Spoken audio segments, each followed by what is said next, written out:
صل على سيدنا محمد وعلى آل سيدنا محمد.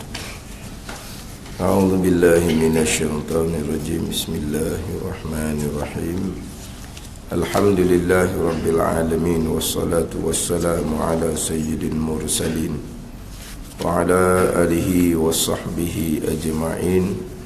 رب اشرح لي صدري ويسر لي أمري واحلل عقدة من لساني يفقه قولي.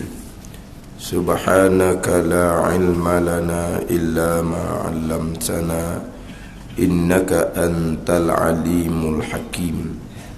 ولا حول ولا قوة إلا بالله العلي العظيم. Kitab Aqidatun Najin, muka surat 3, baris yang keempat daripada atas. Qala al-muallifu rahimahullahu ta'ala wa nafa'ana bi'ulumihi amin.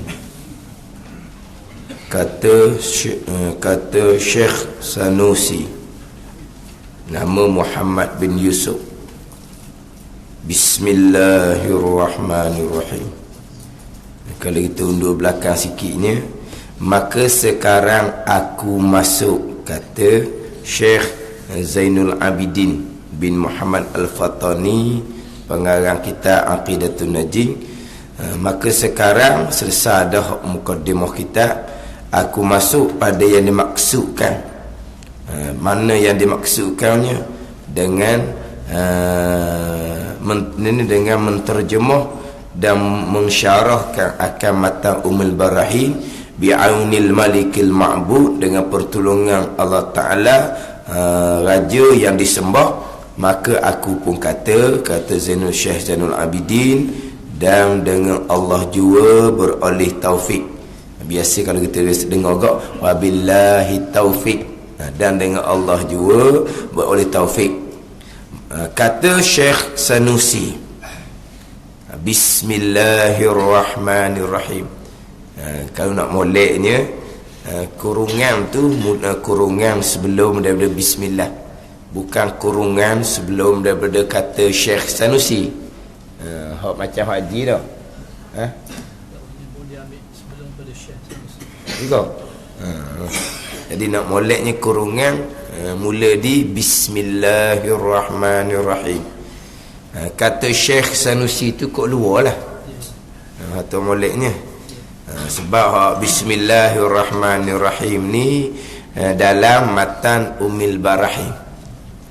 Sebelum ni muka surat 2 dulunya ada dah Bismillahirrahmanirrahim.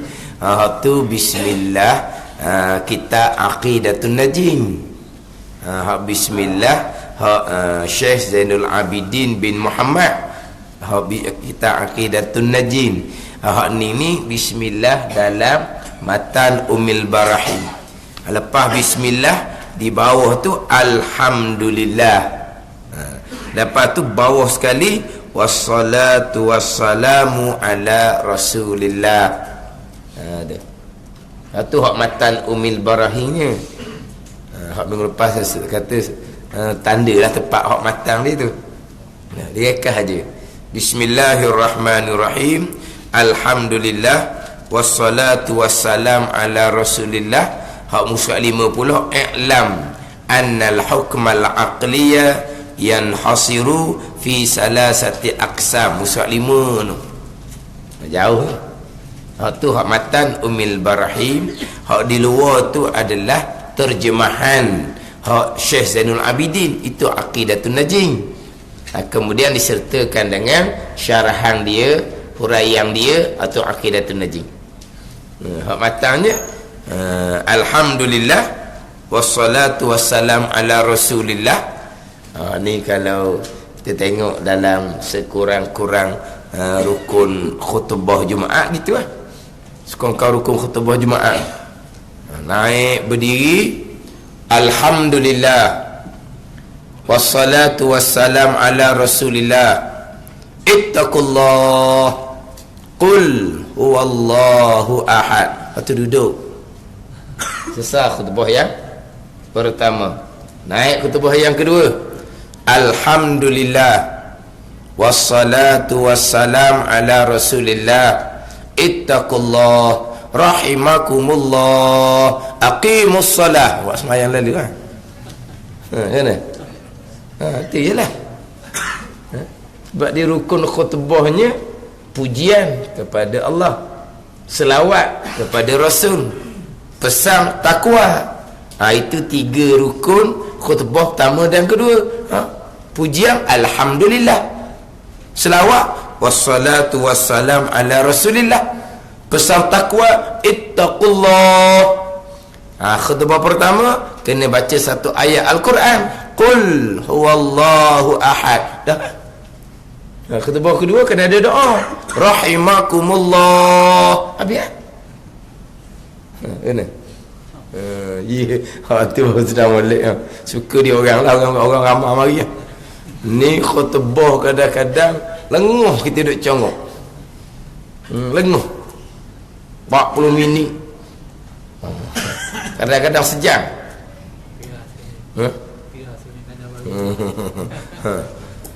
Sejam ni mana pun daripada bang jemaah dengan komak sejam. Khutbah tu dalam berapa? 40 minit. Tu. Sejam no daripada waktu jemaah dengan komak. Kalaulah berisi molek tak apa. Tak berisi mana pula Allah punya panjang lebar. Setengah-setengah tempat, contoh dia di foto ni ada sekejap je. Bahawa pertama sekejap 5 minit kita je. 5 minit je. Kata bahawa kedua dah bayang. Sekejap je. Sebab apa? Sebab Nabi tuntutnya khutbah pendek, semayang panjang. Ni baru betul. Ni khutbah berjalu-jalu. Orang pelik tempat kita ni. Dia berjalu-jalu macam tak ada fakih langsung. Baca kitab fiqh. Kitab fiqh ajar orang ni bab khutbah ni. Ni panjang berjalu-jalu. Kita duk congok di pelengah. Kalau sedap boleh tahan kau.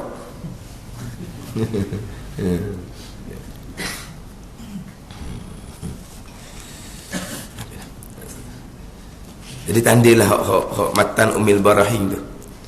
Jadi bismillahirrahmanirrahim tu matan Ummul Barahim.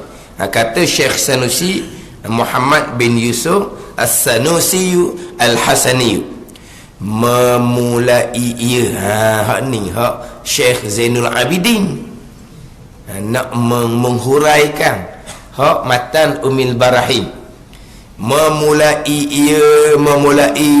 Syekh Sanusi. Maknanya memulai musannif lah, pengarang matan Ummul Barahim. Ni kena ingat ni. Lama-lama Syekh Sanusi. Siapa Syekh Sanusi ni sebenarnya? Jadi gelak tu. Dia kena ingat sama ni sebab apa ni dia akan sebut sama. Berkata ia ni kembali kepada pengarang matan Ummul Barahim. Tapi matan Ummul Barahim terkadang dikenali dengan muqaddimah Syekh Sanusi. Dia kadang-kadang matan Ummul Barahim tu dikenali dengan muqaddimah Syekh Sanusi. Kalau kata muqaddimah tu apa dia? Matan Ummul Barahim. Ni dia ni nak kena ingat lah. Memulai ia, kata Syekh Zainul Abidin, pengarang kitab Aqidatun Najih, memulai ia Syekh Sanusi akan muqaddimahnya. Ni muqaddimah ni matan Ummul Barahim itulah dikenali dengan muqaddimah Syekh Sanusi, memulai dengan bismillah. Jadi dalam matan Ummul Barahim dimulai dengan bismillah. Kenapa Syekh Sanusi memulai muqaddimahnya matan Ummul Barahimnya dengan bismillah? Kerana ilahnya mengikut ia dengan Quran yang amat mulia, Al-Quranil Aziz, Quran yang amat mulia. Jadi bukan kitab ni semua kitab sama je. Semua kitab akan dimulai dengan Bismillahirrahmanirrahim. Kenapa kitab memulai dengan Bismillahirrahmanirrahim?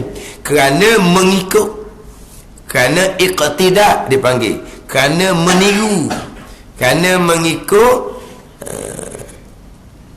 dengan Quran yang amat mulia. Mengikut Quran ni mengikut aturan Quran, mengikut susunan Quran. Quran ni yang kita dah baca dimula dengan apa hak dimulanya? Hak mula-mula dalam Quran kita buka tu, apa ayat apa yang ada? Bismillahirrahmanirrahim. Alhamdulillahi Rabbil Alamin Ar-Rahmanir-Rahim. Fatihah tu lah. Tapi bukan nak cerita Fatihah ni, hak mula-mula sekali tu. Bismillahirrahmanirrahim lah di awal Quran. Di awal Quran tu kan dimulakan dengan Bismillahirrahmanirrahim di awal surah Fatihah tu lah. Hidup depan sekali kan di awal Quran. Jadi Quran dimulakan dengan Bismillahirrahmanirrahim. Maka kita pun tiru Quran jugalah, ikut Quran. Jadi mula juga dengan Bismillahirrahmanirrahim. Dan kerana selaginya, dan kerana mengamalkan dengan hadis Nabi sallallahu alaihi wasallam, kullu amrin dzibalin la yubda'u fihi bi bismillahirrahmanirrahim fahuwa abtar, wa fi riwayatin fahuwa aqta'u, wa fi riwayatin fahuwa ajzamu. Ilah yang keduanya, kerana yang kedua, kenapa Syekh Sanusi memulai kitab Matan Umil Barahim dengan bismillah ni, kerana mengamalkan dengan hadis Nabi. Tapi Quran, kenapa dia kata, kenapa yang pertama tu mengikut Al-Quran? Dia tak kata beramal dengan Al-Quran. Hak ni boleh kata beramal dengan hadis. Jadi dua kerana. Kerana yang pertama, pengarang memulai kitab dengan Bismillahirrahmanirrahim. Kerana yang pertamanya, kerana nak ikut aturan Quran. Kerana yang kedua, kerana nak beramal dengan hadis Nabi. Jadi hak yang kedua ni boleh kata beramal. Kenapa yang pertama hanya sebut mengikut dengan Quran, mana mengikut susunan Quran? Sebab dia kata beramal dengan Quran? Sebab dalam Quran tidak ada, sama ada secara sorah, sama ada secara dimnan, secara mafhum, secara terkandung, tidak ada surahan memulakan dengan Bismillahirrahmanirrahim. Kalau dalam Quran adanya, fa iza qara'tal Quran fasta'iz billahi minasyaitonir rajim. Tu ada. Bila kamu hendak memulai membaca Al-Quran, maka hendaklah kamu minta berlindung dengan nama Allah daripada syaitan yang direjam. Baca a'udzu dulu mengaji Quran ni. Kalau baca a'udzu, memang Quran suruh. Fa iza qara'tal Quran fasta'iz billahi minasyaitonir rajim. Tu Quran suruh. Jadi kita kena baca a'udzu dululah. Sebab apa? Kerana beramal dengan perintah Quran. Tapi ada tak perintah Quran suruh memulai dengan Bismillahirrahmanirrahim? Tak ada. Tak ada perintah. Sama ada secara soreh, terang-terang dalam ayat, tidak ada. Secara dimnan, secara terkandung, secara mafhum pun tidak ada. Sebab itulah perang hanya sebut mengikut saja, ataupun dipanggil meniru saja. Dah Quran mula dengan bismillah. Kitab kita mula dengan bismillah jugalah. Kitab mula dengan bismillah juga. Sebab Quran mula dengan bismillah. Bukan Quran je mula dengan bismillah. Kitab-kitab hak lain pun mula dengan bismillah juga. Hak Nabi kata Bismillahirrahmanirrahim Fatihatu kulli kitab. Bismillah ni menjadi Fatihatu kulli kitab. Pembukaan kitab semua dengan bismillah. Taurah, Injil, Zabur ke dengan bismillah, tapi bahasa dia lah, bukan dengan bahasa Arab, tapi mula dengan bismillah juga. Jadi tiwak tu je. Tapi ada tak kata Quran suruh baca bismillah? Tidak ada. Hak adanya Quran suruh baca a'udzu. Tu ada. A'udzubillah. Sebab itulah bila Quran perintah fasta'iz billah tu, perintah a'udzu tu ada pandangan nak baca Quran a'udzu wajib kena kata, tak sunat-sunat ada pandangan. Itu sunat lah mula dengan a'udzu billah. Ada pun perintah mula dengan bismillah tidak ada. Mula dengan bismillah ni tidak ada, mula dengan a'udzu billah tu ada.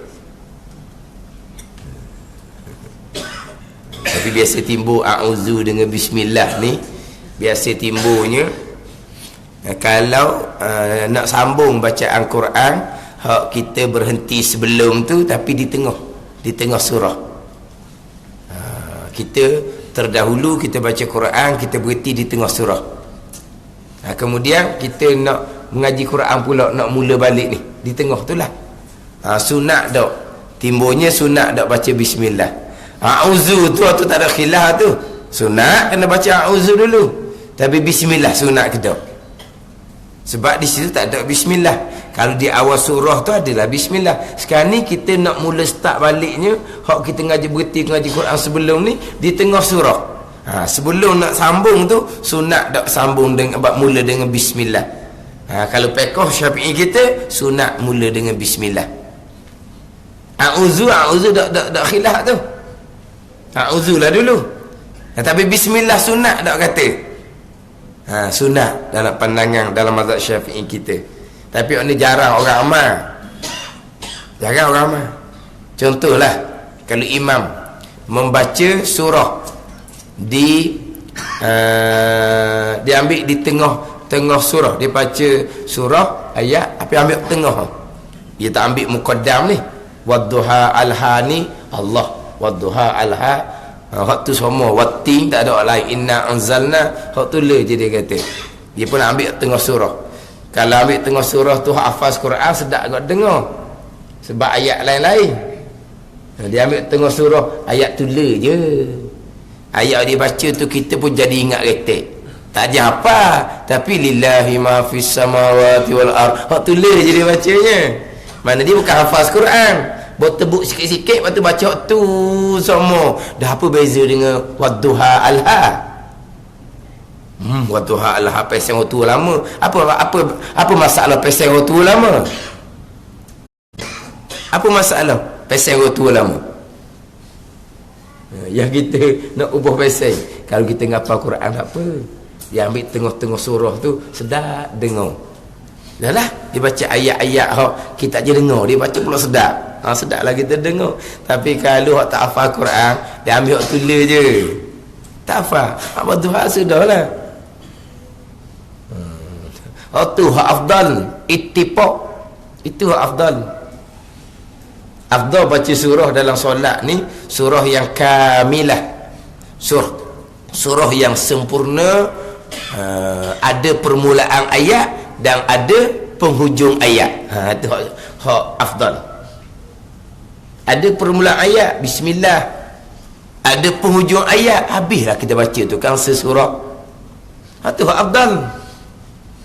Kalau kita ambil tengah gitu, permulaannya tidak dapat tengah, dan penghujungnya lambat lagi nak habis surah. Panggil apa?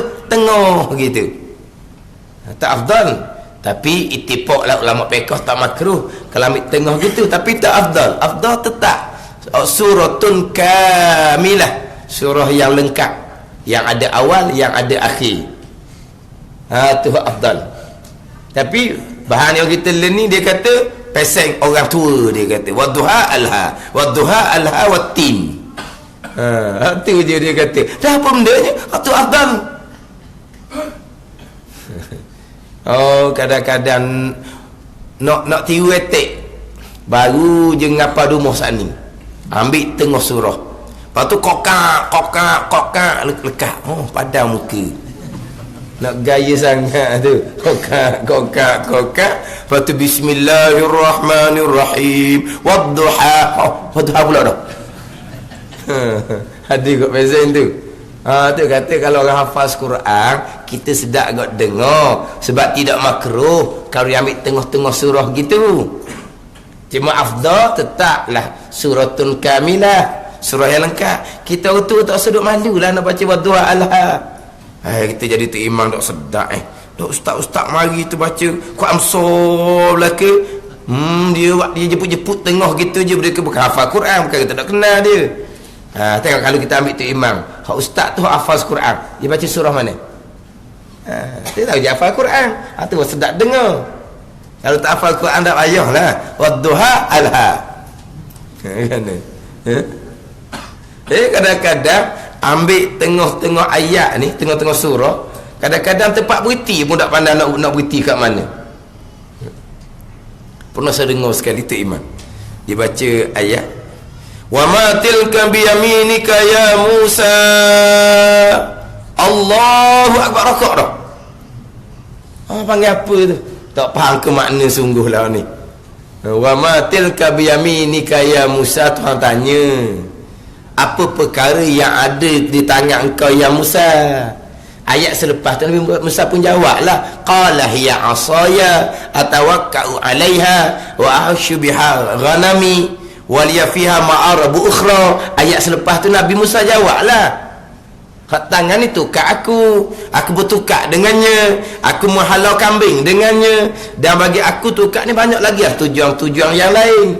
Itu jawapan Nabi Musa. Sebab Tuhan tanya wa ma tilka biyaminika ya Musa, gapo di tangan kau tu ya Musa? Tapi dia beritinya wa ma tilka biyaminika ya Musa, Allahu akbar, rokok dah sekarang dah. Jawab dah rokok berkali.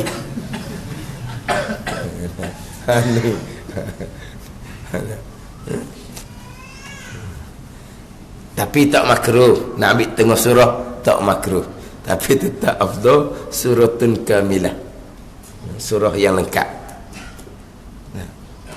Dan kitab Sabila Muhtadi, surah yang lengkap pendek saja, dengan surah yang potong tengah tu panjang, tetap afdal suratun kamilah. Dalam kitab Sabila Muhtadi. Sekarang ni surah yang lengkap Wadduha. Dia kita kata berapa hari? 4 baris. Dah lebih kurang lah. Kita ambil di tengah surah, tapi dia 5 baris 6 baris kita baca. Panjang tu, panjang sikit daripada surah yang lengkap, tapi dia punya tak panjang lah satu surah tu. Kita ambil tengah surah Quran Amsar, ambil lebih panjang daripada tu, dan kita Sabila peta afdal suratun kamilah, surah yang lengkap walaupun pendek. Itu dah kita Sabila Muhtadi. Saya pernah berjumpa dengan orang tua yang hafaz Quran. Dia hafaz Quran di Masjid Abidin zaman tahun 50-an ke 60-an gitu lah. Zaman dulu lah, 50-an 60-an. Zaman dulu benar lah. Ni arwah dah lah. Dia arwah, dia ngajar Quran, dia hafaz Quran. Dia akan baca Quran besar kalau terawih bulan Ramadan. Tu habis di Quran lah dia baca. Tetapi kalau dia jadi imam semayang biasa ni, semayang 5 waktu ni, maghrib isyak contohnya, dia ambil surah Muqaddam je. Dia hafal Quran, tapi Muqaddam je dia ambil. Dia tak pernah baca Quran besar, padahal dia hafal Quran. Tapi kalau bulan Ramadan, dia khatam satu Quran terawih. Tapi kalau semayang harian ni, dia hanya baca surah Muqaddam saja. Tanya dia, apa dah baca Quran besar? Afdal surah lengkap walaupun pendek. Dia ambil tu. Dia hafal Quran, orang tua. Tapi kalau kita tengok dia, kita dah tahu mana dia kehidupan dia tu. Tawadhu biasa gitu je. Tapi dia baca masdaq orang tu lama. Tapi tak baca Quran besar ketika solat 5 waktu. Dia hanya baca Muqaddam. Tanya dia sebab apa? Tadilah tengok dalam kitab Sabilah. Dia pandangan muktamad, kalaulah ambil di tengah surah lebih panjang daripada hak Muqaddam, afdal hak lebih panjang lah. Itu pandangan muktamad. Tapi memang ada pandangan tetap afdal suratun kamilah walau pendek. Tetap afdal suratun kamilah walau pendek. Tapi hak muktamadnya tidaklah nak banding. Kalau hak Muqaddam pendek je, kalau hak Kamsah ni panjang sikit, afdal panjang sikit lah, dia banyak ayat, banyak pahala lagi. Itu pandangan muktamad. Tapi kita nak panjang sikit setara mana tu kena jaga pula. Kalau terlebih panjang jadi makruh pula. Panjang semai maghrib pun panjang dia baca Quran besar. Kalau panjang nanti makruh pula sebab kita imam. Tak nak panjang-panjang sangat. Kena jaga pula situ. Kalau baca muqaddam ni mudah.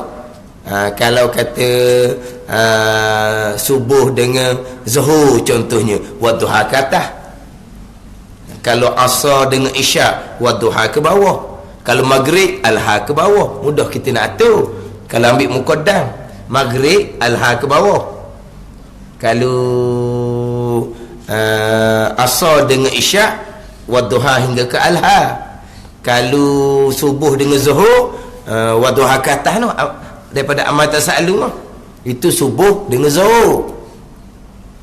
Subuh dia kena panjang, zuhur kena panjang. Sebab subuh ni orang baru bangun tidur, boleh disempat datang berjemaah. Zuhur orang tidur tengah hari, biar disempat datang berjemaah. Zuhur pun sunat panjang, cuma pendek sikit daripada subuh zuhur ni. Zuhur pendek sikit daripada subuh. Setengah pandangan sama je subuh dengan zuhur. Setengah pandangan zuhur pendek sikit daripada subuh. Dan ini nak kena atur tu pula. Tapi duk cerita ni afdal surah yang di tengah ayat, kalau dia lebih panjang daripada surah yang lengkap, afdal sebab dia lebih panjang. Tapi jangan solat yang ada surah muayyanah, jangan gitu. Ayat yang ada surah muayyanah, suratun kamilah, surah yang lengkap, ada bismillah, ada alhamdulillah, ada mula dengan bismillah, disudahi dengan habis ayat, habis surah. Hak suratun muayyanah ni pula surah yang ditentukan oleh Nabi sallallahu alaihi wasallam. Kalau maghrib malam Jumaat, kuliah kul huwallah. Kalau isyak malam Jumaat, Jumaah dengan munafikun, ataupun sabihi dengan hal atta. Kalau subuh pagi Jumaat, sejadah dengan ad-dahri. Semayang fardu Jumaat, Jumaah munafikun ataupun sabih dengan hal atta. Tu jangan duk pindah lah tu. Tu yang duk pindah. Ambil surah macam mana Nabi susun tu. Ala ni romo je. Maghrib malam Jumaat dia baca al-ha wa duha, apa baca pun dah. Maghrib malam Jumaat kuliah kul huwallah. Sehingga kan terlupa orang pertama baca al-ha, siap baca al-ha, ni malam Jumaat ni disunat baca semula ni kuliah ayyuhal kafirun. Ingat akak kedua dah baru teringat malam Jumaat ni. Akak pertama tadi al-ha, tadi akak pertama. Akak kedua baru teringat maghrib ni malam Jumaat ni. Akak kedua tu lepas Fatihah baca kuliah dan baca qul huwallah. Jangan duk tinggal dua surah. Hak Nabi tetap dah tu. Hak Nabi netu dah tu. Ni aturan fiqh. Ni cerita aturan fiqh. Tu imam ni ikut dah aturan fiqh ni. Dah ikut dah ngaji fiqh dah tu imam. Dah ngaji Quran je. Ngaji Quran je. Kalau semai Jumaat sabih dengan al-atta tu, akhirnya panggil tu imam sabihi. Dah hari Jumaat sabih al-atta, sabih al-atta, tu imam sabihi dia panggil. Itu sunnah Nabi tu. Nak ubah selera sikit, tamu sabih al-atta, Jumaah munafikun. Kau pertama surah Jumaat, kau kedua surah munafikun. Hak tu hak Nabi tetap, Nabi netu dah tu. Ni dak ambil ku amsar, tak ambil surah Jumaat. Ambil ku amsar, tak ambil surah munafikun. Ni. Ada. Tak ikut dah. Hak orang tua lama buat tu ikut kitab lah tu. Kita kata tu pasal orang lama, tu pasal ilmu.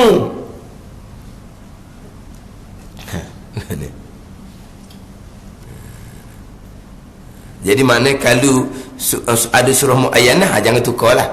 Ni kita kata tak ada ni. Tak ada Nabi letakkan surah mana-mana. Kita pun nak baca di tengah surah. Biasa baca tu. Tapi biasanya orang baca, dia baca tak bismillah. Tu imam, dia ambil tengah surah, dia baca tak bismillah. Dia tak baca. Dia baca a'udzu saja dengan perlahan. A'udzu ni walaupun dia baca surah tu kuat, sunat a'udzu dengan perlahan. Ada pandangan kalau baca surah tu kuat, a'udzu pun sunat kuat. Itu setengah pandangan. Tapi tak jumpa lagi tu imam, dia nak baca tengah surah a'udzu, dia baca kuat, tak pernah jumpa. Tapi ada pandangan, kalau surah yang kita nak baca tu di rakaat yang sunat baca kuat, maghrib isyak surah kan baca kuat kan, di sunat a'udzu baca kuat juga. Ada setengah pandangan je ni. Tapi hak pandangan hak kita dah amalnya, a'udzu kita baca dengan perlahan. Dia akan baca a'udzu saja dengan perlahan. Bismillah tak baca, dia ambil baca tengah surah. Tapi kalau pekor Syafi'i tetap baca bismillah juga. Barulah kita baca hak di tengah surah. Tapi kalau dengan guru Quran, memang tak boleh baca bismillah. Kita nak ngaji dengan dia, kita nak sambung ayat yang kita baca kemarin tu, kita nak sambung, memang a'udzu je. A'udzu je kita baca. Bismillah tak suruh. Sebab apa? Ada bismillah dekat situ. Tak ada. Dah baca apa tak ada. Itu hak guru Quran. Tapi kalau ikut pekor Syafi'i, sunat baca bismillah juga. Tapi yang duduk balah guru Quran tu, dia tak boleh baca bismillah. Itu guru. Kita pekor mazhab Syafi'i kan, baca bismillah hari dulu. Ngamuk orang tua tu, tak ada ngaji dengan dia lah, dia perambat atau khilaf lah. Sama ada sunat tak sunat baca bismillah, sebab di tengah surah tu tidak ada bismillah. Tapi kalau ikut pekor Syafi'i, kita memang sunat baca bismillah juga, walaupun kita memulai membaca Quran tadi di tengah surah yang memang tidak ada bismillah. Yang tak ada khilafnya a'udzu tu tak ada khilaf, sunat baca. Sebab tu Quran perintah, fa iza qara'tal Quran fasta'iz billahi minasyaitanir rajim. Tu Quran suruh nak baca Quran kena baca a'udzubillah. Tapi ada tak Quran suruh nak baca Quran kena baca bismillah? Tak ada. Sebab tu sini kita ini mata Ummul Barahim dimulai dengan bismillah kerana mengikut aturan Quran, mengikut tiru je, mengikut tiru aturan Quran.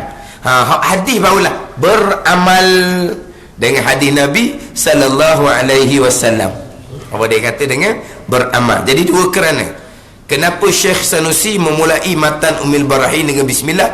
Yang pertama kerana mengikut susunan Al-Quran. Yang kedua, dan kerana beramal dengan hadis Nabi sallallahu alaihi wasallam. Ini bawa amal dengan hadis Nabi sallallahu alaihi wasallam.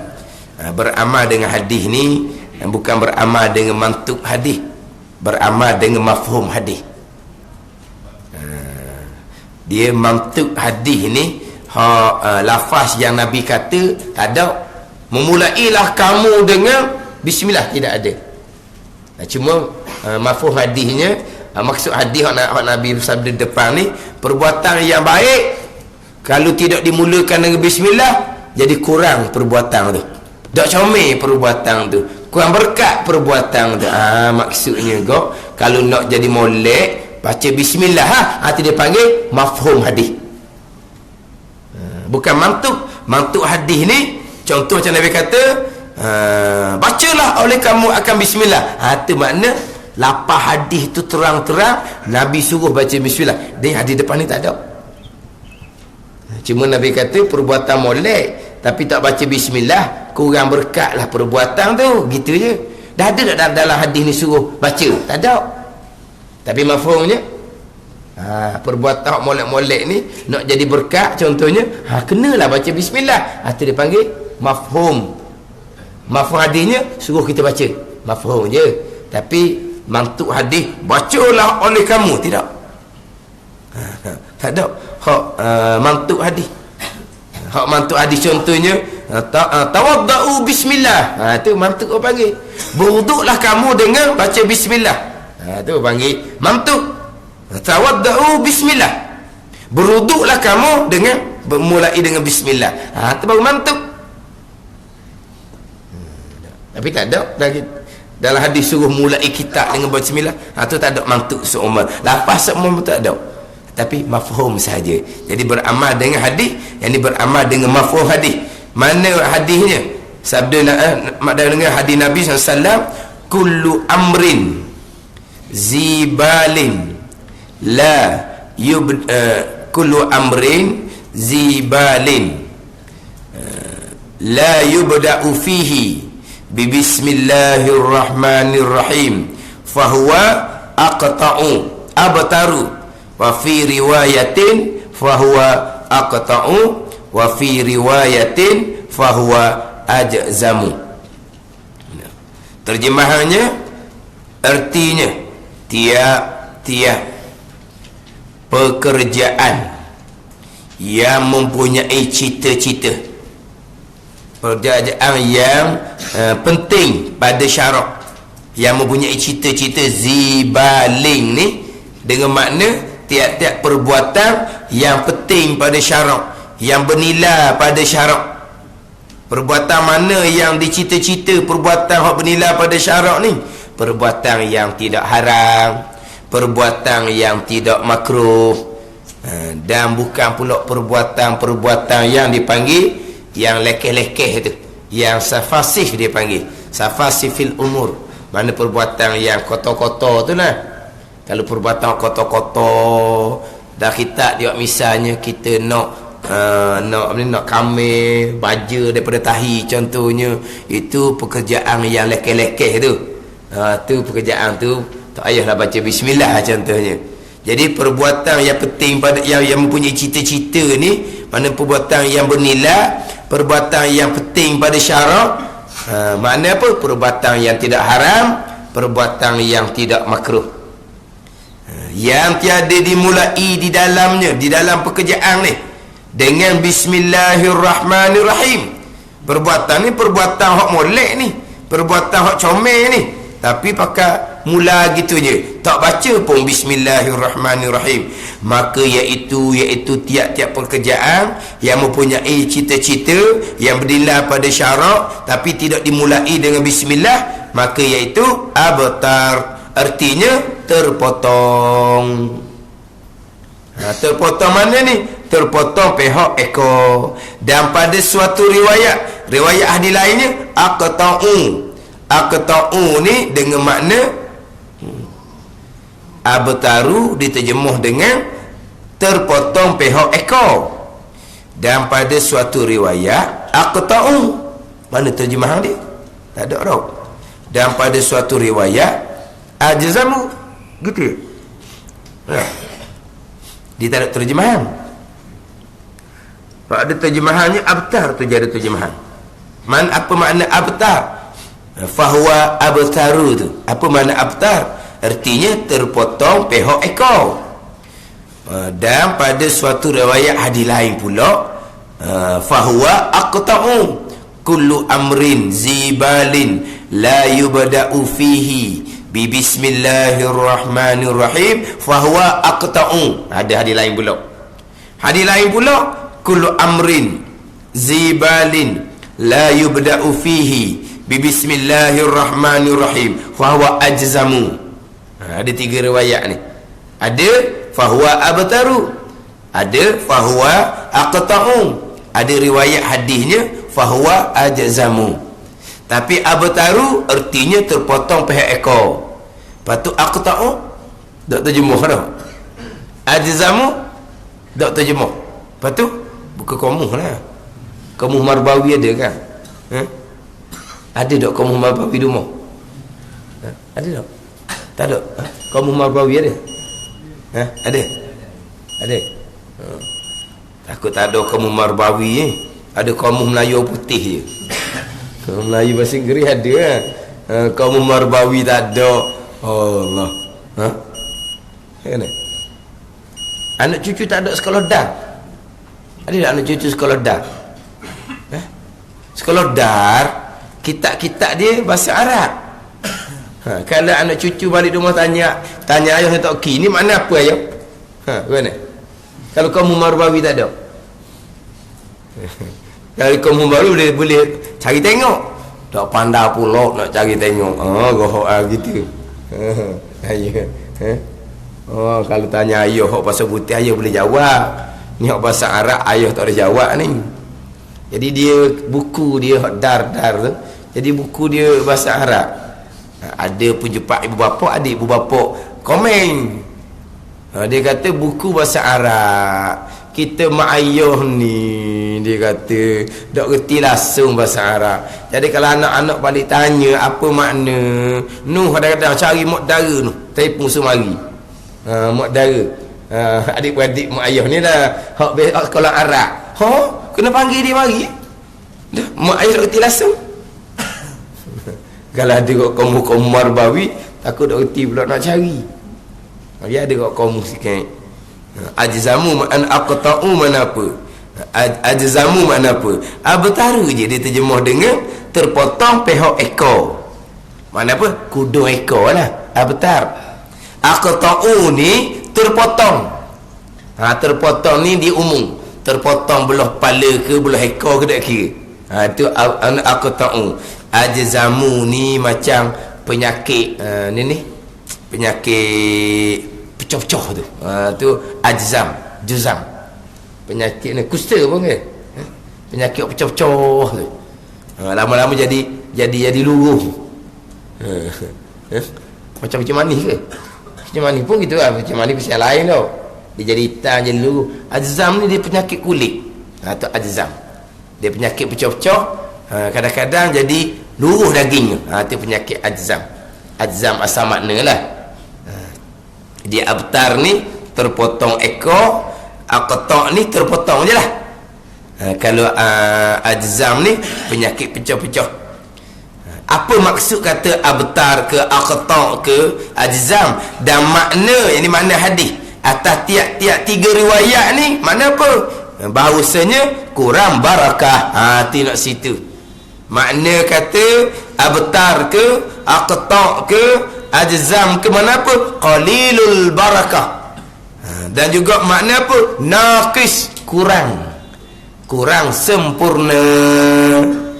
Perbuatan ni perbuatan molek, perbuatan penting pada syarak, bernilai pada syarak, tiba-tiba tidak dimulai dengan baca bismillah, maka perbuatan hak penting, hak molek ni jadi qalilul barakah, kurang keberkatan. Ataupun naqis, mana apa? Perbuatan yang tak sempurna. Jadi mafhum hadisnya, nak supaya perbuatan penting tu jadi berkat, nak supaya perbuatan penting pada syarak tu jadi sempurna, baca bismillah lah. Itu makna mafhum tu. Tapi mantuk hadis, lapah hadis, tak ada kata bacalah oleh kamu akan bismillah. Tak ada, mantuk tak ada, mafhum saja. Mana kalau nak perbuatan hak penting pada syarak, hak bernilai pada syarak ni supaya menananya bertambah barakah dia, jadi sempurna, kena mulai dengan baca bismillahirrahmanirrahim. Dia abtar ni, kalau kira manusia abtar ni panggil apa? Putus keturunan, putus baka, putus keturunan. Puak kafir Mekah kata ke Nabi abtar tu kan, sebab Nabi ni tak ada anak lelaki kan, anak lelaki Nabi semua mati kecil belaka. Jadi orang kafir Mekah ni kata Nabi abtar. Ini kalau binatang abtar ni putus-putus pihak ekor ni kudung lah, kita kata ni kudung ekor tu. Itu kalau binatang. Kalau orang abtar ni maknanya putus baka. Sebab Nabi tak ada anak lelaki kan, sebab dia nasab keturunan kira anak lelaki, kan kira anak puan. Jadi orang kafir kata Nabi ni abtar. Tuhan pun jawab dalam surah Kausar tu, inna syani'aka huwal abtar.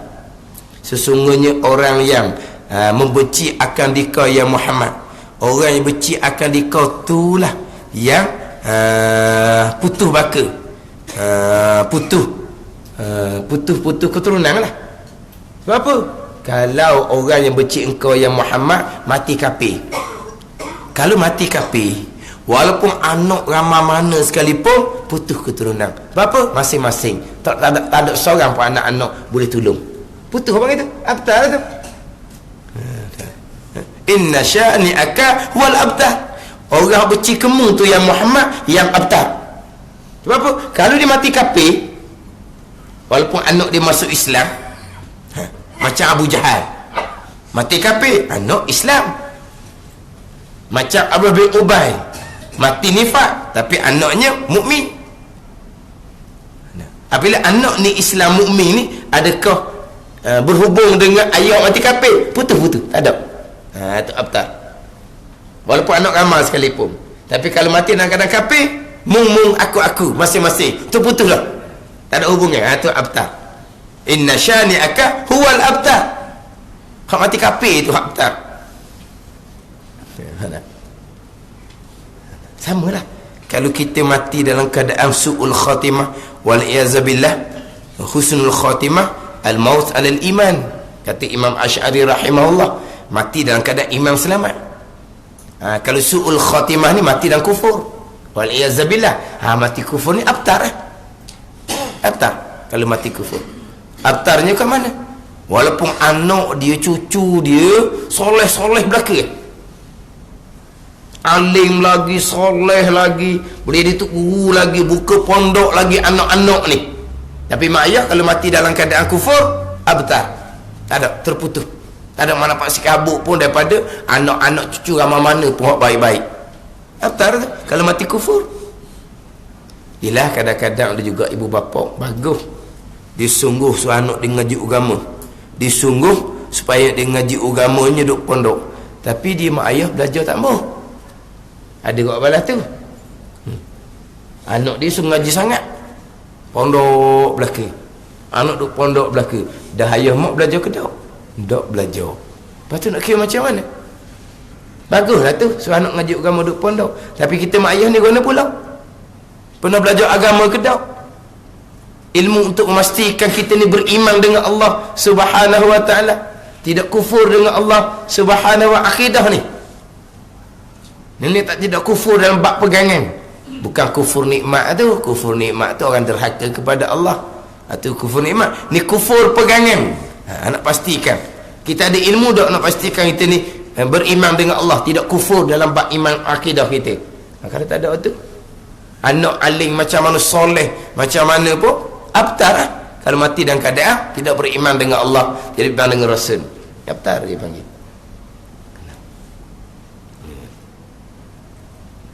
Dia kira kepada iman.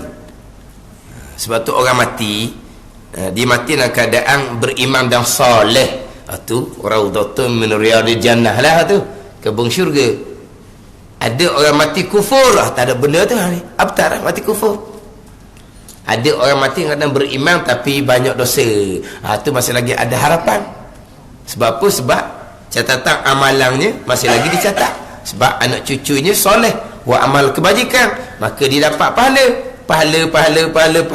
ringan, seksaan barzah. Akhirnya Tuhan angkat seksaan barzah. Sebab apa? Amal banyak dah. Amal mana? Daripada anak-anak cucu yang buat amal ibadat. Syaratnya mati dalam iman. Mati dalam kufur je, abtar lalu dah. Abtar dengan apa? Terputus baka. Ada. Walaupun anak cucu tu ramai yang soleh sekalipun. Itu kalau abtar, kalau manusia lah. Kalau abtar binatang ni terpotong kudung ekor, dengan makna kurang keberkatan. Kalau perbuatan-perbuatan yang baik tidak dimulai dengan Bismillahirrahmanirrahim. Pekerjaan yang mempunyai cita-cita ni pekerjaan yang bernilai pada syarak, pekerjaan yang penting pada syarak, bukan pekerjaan yang haram, bukan pekerjaan yang makruh, dan juga bukan pekerjaan yang safasifil umur, pekerjaan yang lekeh-lekeh, bukan. Kalau pekerjaan yang haram, tak boleh mula dengan bismillah lah. Kalau perbuatan tu haram, mula dengan Bismillahirrahmanirrahim, hukumnya haram juga. Nak pergi buka pintu rumah orang, Bismillahirrahmanirrahim, Allah dak kunci, Alhamdulillah, 2 kali. Buka pintu rumah orang tu haram tau. Baca Bismillah pun haram, Alhamdulillah pun haram. Bagaimana?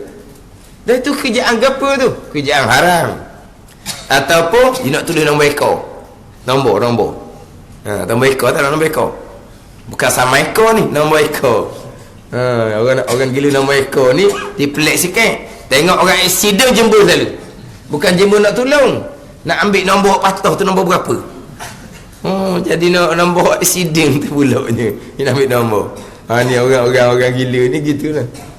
Kadang-kadang tengok kita ni baik sikit kan, sebut nombor sikit. Dia dapat baik sikit ni, Apa mayabang tak tinggal ni.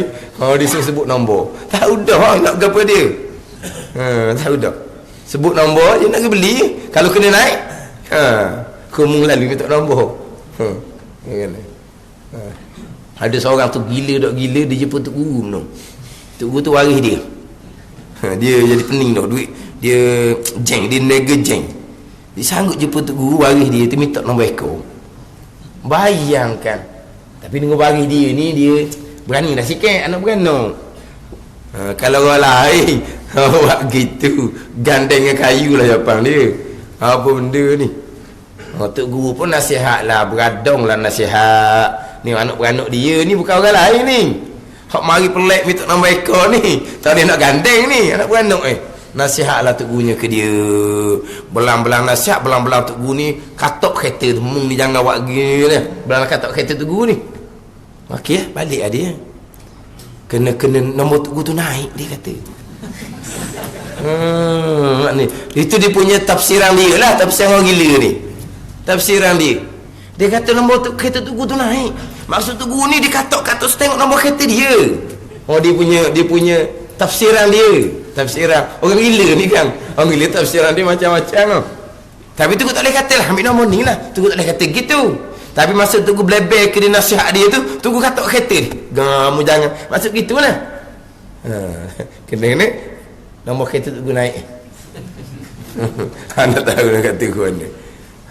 Tapi Tok Guru ni sungguh dia ada dia punya karamah dia sendiri. Ada dia punya karamah dia sendiri. Cerita-cerita benda pelik banyak di dia nya.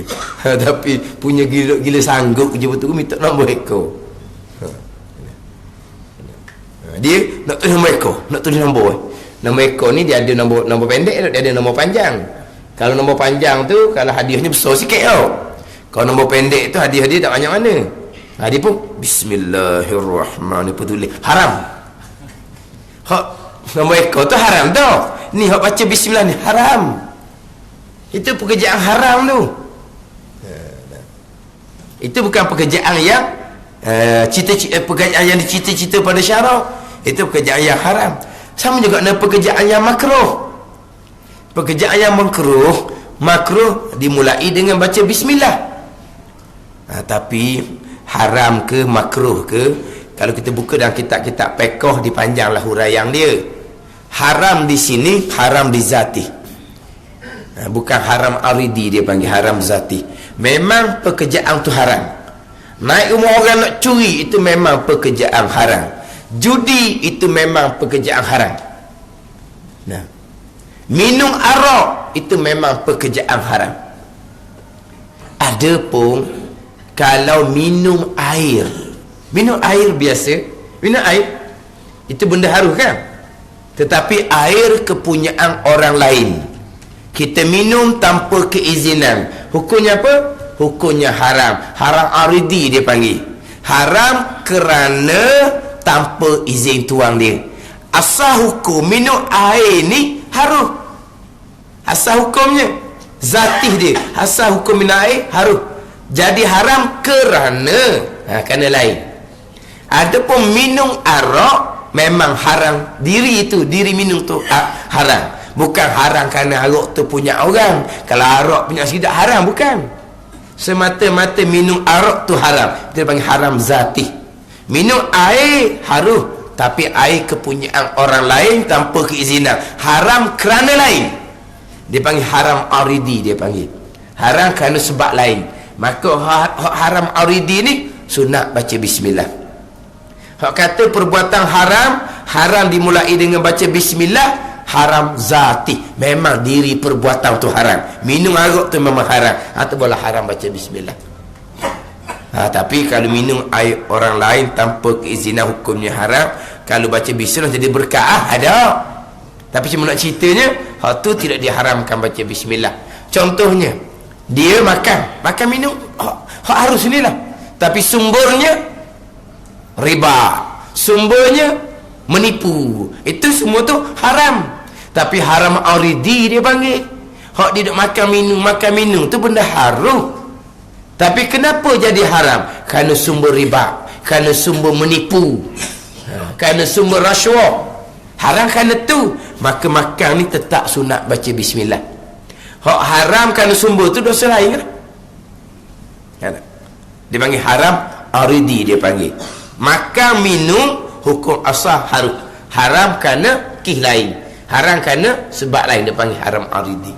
Sama juga dengan makruh. Makruh zati, di perbuatan untuk makruh. Dalam kitab iwak misal, tengok kemaluan, hukumnya makruh. Kemaluan sendiri ke, kemaluan suami isteri ke, hukumnya makruh. Dia tengok kemaluan dia baca bismillahirrahmanirrahim. Tengok dulu, lama dah tengok ni, baca bismillah. Tu makruh. Sebab apa? Tengok kemaluan tu hukumnya makruh. Ada pun makruh aridi, makan makanan yang bau-bau tu, makan peta, makan jering, tu makruh ke tak? Makruh. Dia makruh kerana bau. Ada pun semata-mata makan peta jering ni benda harum. Kenapa jadi makruh? Makruh kerana menyebabkan bau busuk. Dia panggil makruh aridi. Nak makan sunat baca bismillah. Makan budu ataupun makruh aridi. Sebab apa?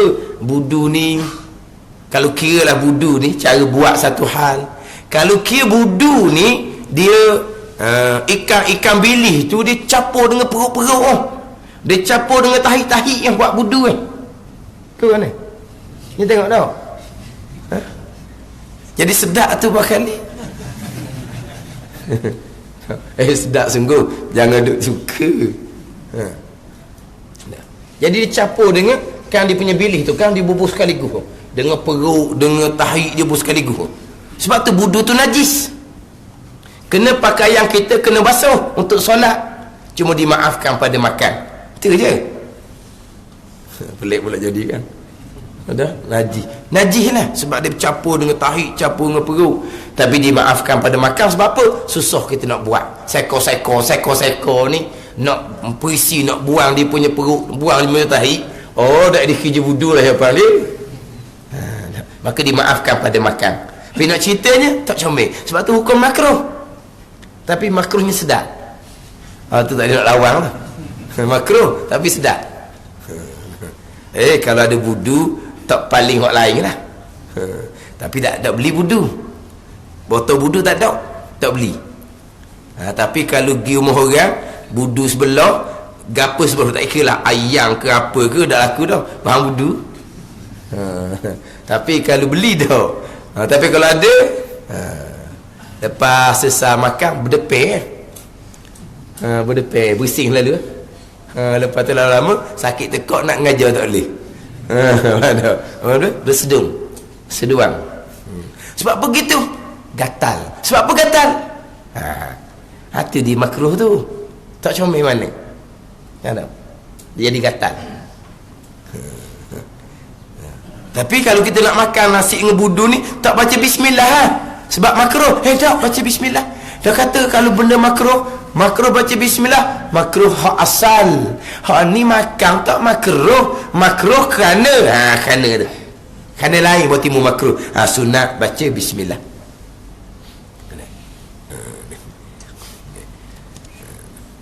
Jadi perbuatan yang mempunyai cita-cita ni, perbuatan yang tidak haram, perbuatan yang tidak makruh, dan perbuatan yang bukan safasif, perbuatan yang hina-hina. Hak saya misal tadilah, dia nak tabur tahi di kebun, atau saya baca bismillah lah.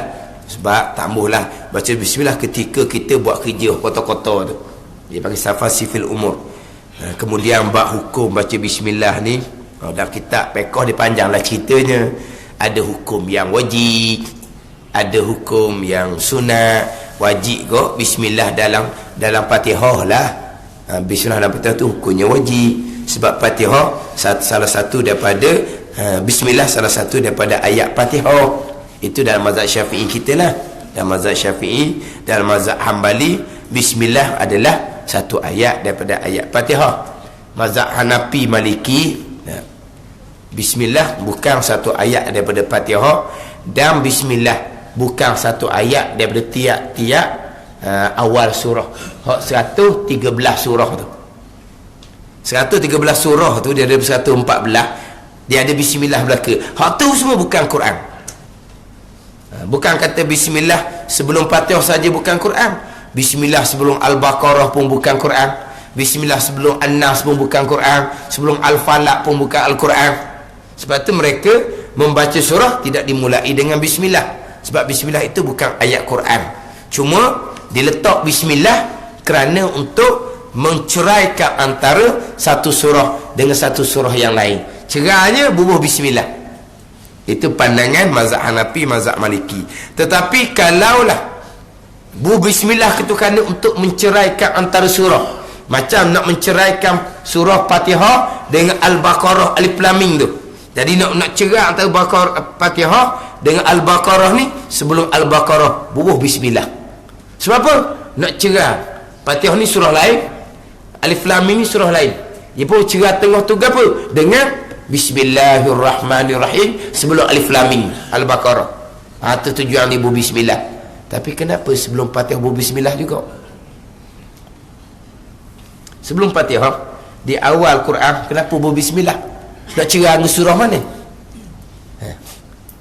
Sekarang ni sebelum, kalau kata bismillah di awal Al-Baqarah, bubuh bismillah kerana nak fasli, nak cerai antara Fatihah surah lain, Al-Baqarah surah lain. Cerai tengah dengan Bismillahirrahmanirrahim. Tapi sebelum Fatihah ada bismillah ke tak? Ada Bismillahirrahmanirrahim juga. Dan sebelum Fatihah ada surah apa? Ada surah apa? Dah tak ada. Betul? Tak apa bismillah untuk cerai. Ni. Lepas tu mazhab Syafi'i kita, bismillah bukan untuk cerai, tapi bismillah adalah satu ayat bagi tiap-tiap awal surah. Ayat Quran. Termasuk Fatihah kita. Yang mana Bismillahirrahmanirrahim adalah satu ayat daripada surah Al-Fatihah kita. Sebab kalau kata bismillah tu bukan Quran, ternapi 113 ayat. 113 Fatihah, 113 bismillah tu kan.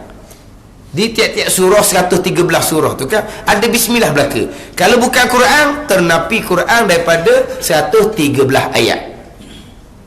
Itu mazhab Maliki, mazhab Hanafi. Mazhab Syafi'i kita, bismillah adalah salah satu daripada ayat Fatihah, maka wajib kena baca. Itu dalam mazhab Syafi'i kita. Hak bismillah hak wajib baca. Bismillah Fatihah itulah. Tapi adakah wajib i'tikad? Bismillah tu Quran, tak wajib i'tikad, wajib baca je. Kan kita kan Quran ni kita wajib i'tikad kalamullah. Ayat-ayat Quran kita wajib i'tikad kalamullah. Satu huruf Al-Quran sahaja yang ijma' ulama huruf tu Quran, kita nafikan, kita tidak berpegang ianya ayat Quran, maka batal iman kita, kufur. Tapi macam mana dengan bismillah hak 113 ni? Termasuk bismillah di awal surah Al-Fatihah, kita mazhab Syafi'i wajib kena baca bismillah tu. Sebab itu satu ayat daripada 7 ayat Fatihah. Tapi wajib berpegang ke tidak? Tidak wajib berpegang. Sebab bismillah tu khilaf ulama sama ada ayat Quran ataupun tidak. Tapi hanya wajib baca sahaja dalam mazhab Syafi'i kita. Itu hak bismillah, hak wajib kita baca. Adapun bismillah sebelum berwudu, hak Nabi kata tawaddau bi bismillah tu, hak tu mazhab Hambali. Mazhab Hambali bismillah sebelum berwudu hukumnya wajib. Sebab Nabi bersabda, la salata liman la wudu'a lah, wa la wudu'a liman lam yusammillaha alaih. Tidak ada sembahyang, la salata liman la wudu'a lah, tidak ada sembahyang lah bagi orang tidak ada wudu. Wa la wudu'a liman lam yusammillaha alaih. Sahih riwayat, wa la wudu'a liman lam yazkur ismallah alaih, dan tidak ada wuduk bagi orang yang tidak menyebut nama Allah, tidak baca bismillah. Ini hadis ni dipakai dalam mazhab Hambali, baca bismillah di awal wuduk hukumnya adalah wajib. Tapi jumhur mazhabnya tidak ada wuduk bagi orang yang tidak baca bismillah. Tidak ada wuduk yang sempurna. Bukan tidak ada wuduk yang sah. Dia menafikan kesempurnaan, bukan menafikan sah. Macam dalam hadis, la salata li jaril masjid illa fil masjid. Tidak ada sembahyang bagi jiran masjid melainkan di masjid. Tidak ada sembahyang, ini tidak ada sembahyang yang sempurna bagi jiran masjid melainkan di masjid. Ini dalam mazhab Syafi'i kita. Tidak ada sembahyang, la salata, tiada sembahyang di jaril masjid illa fil masjid. Tiada sembahyang yang sempurna. Adapun dalam mazhab Hanafi, la salata, tidak ada sembahyang yang sah bagi jiran masjid melainkan di dalam masjid. Itu mazhab Hanafi. Jumhurnya tidak ada sembahyang yang sempurna. Jadi tidak ada wuduk bagi orang yang tidak baca bismillah, dan tidak ada wuduk yang sempurna. Tapi mazhab Hambali, tidak ada wuduk yang sah melainkan kena baca bismillah. Di mazhab Hambali, baca bismillah semua wuduk hukumnya wajib, kita hukumnya sunat. Ni hak bismillah dalam hukum fiqh. Bismillah dalam hukum fiqh ada hak wajib, ada hak sunat. Jadi tiap-tiap perbuatan yang mencita-cita, perbuatan yang berdasar pada syarak, yang tidak dimulai dengan bismillahirrahmanirrahim, perbuatan tu kurang barakah. Kurang barakah, qalilul barakah. Barakah ni ziyadatul khairi ilahi fi syai'. Mana apa bertambah subur kebajikan yang bangsa Tuhan, kebaikan di sisi Tuhan. Mana? Kalau kata barakah ni bertambah subur. Hak kebaikan hak bangsa Tuhan, kebaikan hak di sisi Tuhan. Mana kalau kita kata contoh kitab yang barakah. Ni kitab yang barakah. Kenapa kitab barakah ni? Kitab ni orang duk pakar belaka. Jadi kitab ni hidup. Tu dalil bahawa barakah lah tu. Dia barakah ni berkat tu nah. Berkat ni benda yang apa panggil apa? Maknawi je. Benda yang tak nampak. Kalau nak teh tak nampak barakah ni. Mana barakah? Bertambah kebaikan di sisi Tuhan. Mana bertambah kebaikan? Ni kitab. Ni kitab. Mana apa berkat kitab ni? Kitab ni orang pakar, orang mengaji. Kita kata kita nak mengaji pun kita. Orang mengaji sungguh kalau Aqidatun Najih ni memang orang belajar. Itu tanda bahawa kitab ni berkat. Mana kalau kita kata ilmu yang barakah, ilmu yang berkat. Jadi bertambah ilmu, bertambah amal, itu berkah dia panggil. Rezeki yang berkat, bertambah rezeki, bertambah kebajikan ke sisi Tuhan. Kalau bertambah rezeki, kebajikan tak bertambah, rezekinya bertambah, tapi kau susu, kemudian kau sipang, tak bertambah pun kebajikan di sisi Tuhan. Tak timbul pun di hati kita nak infak ke nak apa ke, tak ada berkat lah tu. Kalau kata berkat umur, bertambah umur, bertambah kau amal, itu umur yang berkat. Mana kalau kita ada keluarga yang penuh dengan keberkatan. Mana keluarga mana? Keluarga yang bertambah kebaikan hak bangsa agama ni. Mana kita keluarga bertambah, anak cucu bertambah, kebajikan pun kau bertambah. Kalau anak cucu bertambah, anak cucu kau ramai, tapi kebaikan agama tidak bertambah, yang bertambahnya hanya kebanggaan dunia. Anak ni tinggi dunia, cucu ni tinggi dunia. Berkat, itu tak panggil berkat. Berkat ni anak cucu kau ramai, kau juruh baik belaka, juruh belaka. Itu panggil apa tu? Keluarga anak cucu yang barakah. Itu panggil berkat. Jadi kita nak terhasil berkat ni lah, perbuatan baik-baik kita mulakan dengan bismillahirrahmanirrahim. Apa-apa yang kita nak buat, bismillahirrahmanirrahim, biar bertambah barakah. Tapi perbuatan yang kita nak buat tu kena comel molek. Jangan perbuatan kita nak buat tu perbuatan hukum hakam tak jaga, tu tak jadi. Yelah kita makan minum, kita baca bismillah. Tu. Sehingga kalau lupa baca bismillah, kena baca bismillah tengah makan. Tapi nak dapat keberkatan daripada makan, tubuh jadi gagah, jadi bertambah buat ibadat, hak yang kita nak makan itulah biar bersih molek. Sumber dia biar bersih molek. Dia kena gitu. Janganlah sumbernya ikut mari je. Tak jaga sumber, tapi makan bismillah, bismillah, bismillah. Nak berkat kot mana?